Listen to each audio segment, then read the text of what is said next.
Good evening, everyone. So, hope you all are doing great. Yeah, welcome back to my second video already. So, I'll be doing something different today. I'll be trying to do some art on my t-shirt using bleach. Yeah, so let's get to it.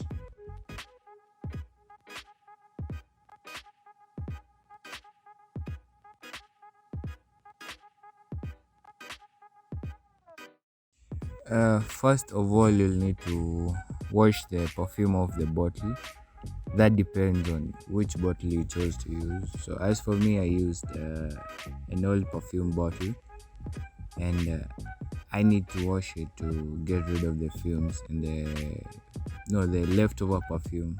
I don't know if it will react, but I don't want to risk it. So I need to wash it. Much later.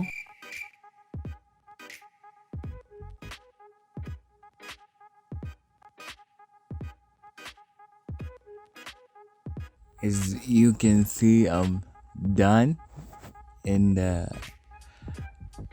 piece of advice: you'll need to wash it thoroughly to get rid of all the perfume, because it's pretty hard to get it off.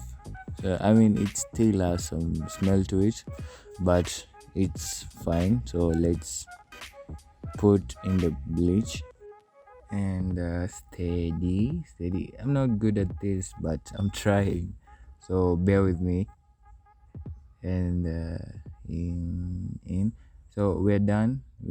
So you'll need to put aside the bleach that you're not using and store it safely. And after you've put it in the spray can, you want to test if the nozzle is working, or there's any adjustments you need to make. You'll also need to dilute it with water. I mean, it's in the most reactive form, so you want to dilute it and stabilize it. So yeah, you can dilute it to your choice, to your heart's content, to whatever rate you want it to be. And so I'll dilute mine. Once you're done setting up the bleach, the nozzle, and everything, you'll want to test the reactivity on the surface. Most preferably, you'll want to use a beat up cotton t-shirt. You don't want to use it on good t-shirt. So once you've tested, okay, you'll want to do some little bit of sprays on it, and wait for it to react. If it's too strong, you'll want to dilute it more, and if it's too weak, you'll want to add a little bit of bleach to it. It's about a couple of minutes, 5 minutes or so, though I might have to dilute it a little bit more. Hey, and okay, before we carry on, I have something to show you. A couple of months back, I soaked the t-shirt that I'm testing on in bleach, and didn't turn out well. As you can see, I made something out of it. That's after the bleach reacted to it. It wasn't planned, but I like the outcome. Yeah. So yeah, that's just it. I wanted to show you that before we carried on. And so up next, I'll be using a pair of scissors and a hard piece of paper. So I'll cut shapes or a silhouette of something that I want to put on my t-shirt. You can do something different, something that interests you. Or okay, as for me, I'll be cutting out a silhouette of a moose, and yeah, so let's get to it. Wait, I forgot to tell you something. Before you cut out the moose, you'll need to sketch it. You can also print out the silhouette directly from the internet. That's the best, but if you're good at it, you can sketch it out on the piece of paper, then cut it out to use it on the t-shirt. So I'll be using 2B Faber-Castell pencils. I'll be using 2B, but you can use the regular pencil, doesn't matter. I'll sketch out the silhouette and then cut it out.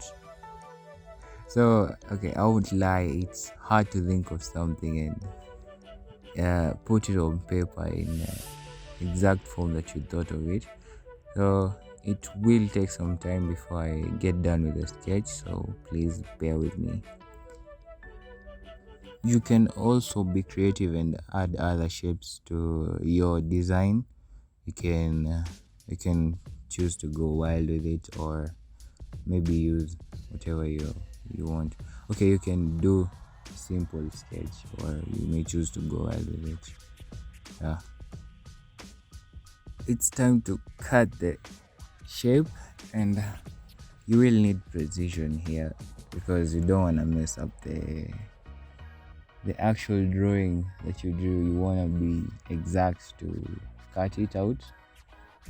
And yeah, I mean, however you may cut it out however you want it, but it's best to be keen on the cutting process, as it may affect the design that will appear on your t-shirt. So take your time, don't rush.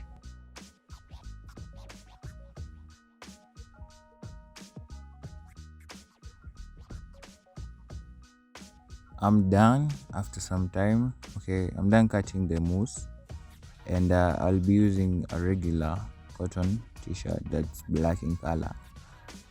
Dark colors are the best with bleach, so you might want to use a dark colored t-shirt. As I told you before, you might want to protect the other side of your t-shirt that you're not using with a hard surface. You can do this by inserting it through the t-shirt so that it lies between the two sides, the side that you're using and the side that you will not use. You don't want the other side to get in contact with bleach. Also, make sure that it covers from the top to the bottom, and you don't want to miss out a part that is left uncovered by the material. Otherwise, the bleach may get to the other side. So I ironed it out. I think you might want to do that to your t-shirt too if it's wrinkled. I did add paper at the bottom to get a cool horizon effect. You can cut shapes, heels into it if you want to get much detailed horizon.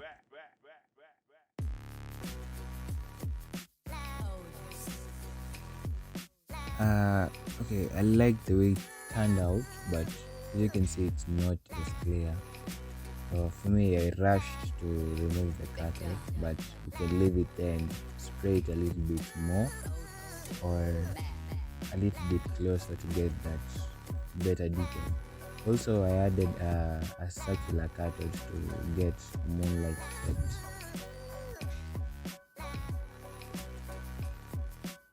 I'm doing this to make it look like it's shone on one side to get a crescent-like shape.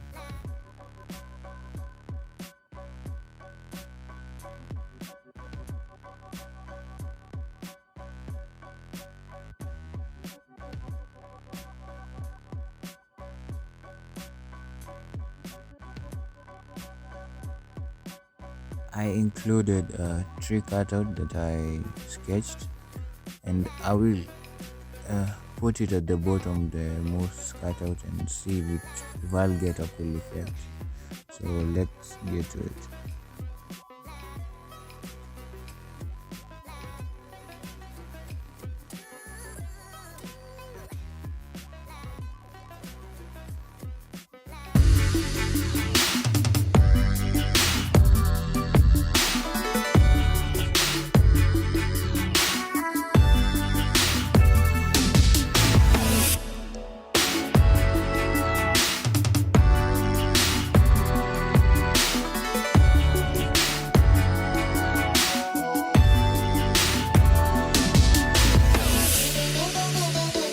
The difference in reaction gives it a cool effect.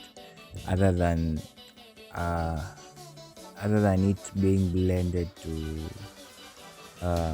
a similar reaction gives it a plain coat. I think it doesn't give out that cool look. That finally, once you're done with your t-shirt and everything that you need to do to it, rinse it in running water, or rinse it in water to cancel out the reaction, the bleach reaction. It has been great having you here. Thanks for your time. Remember to like and subscribe and tell me what I should do next. Peace out.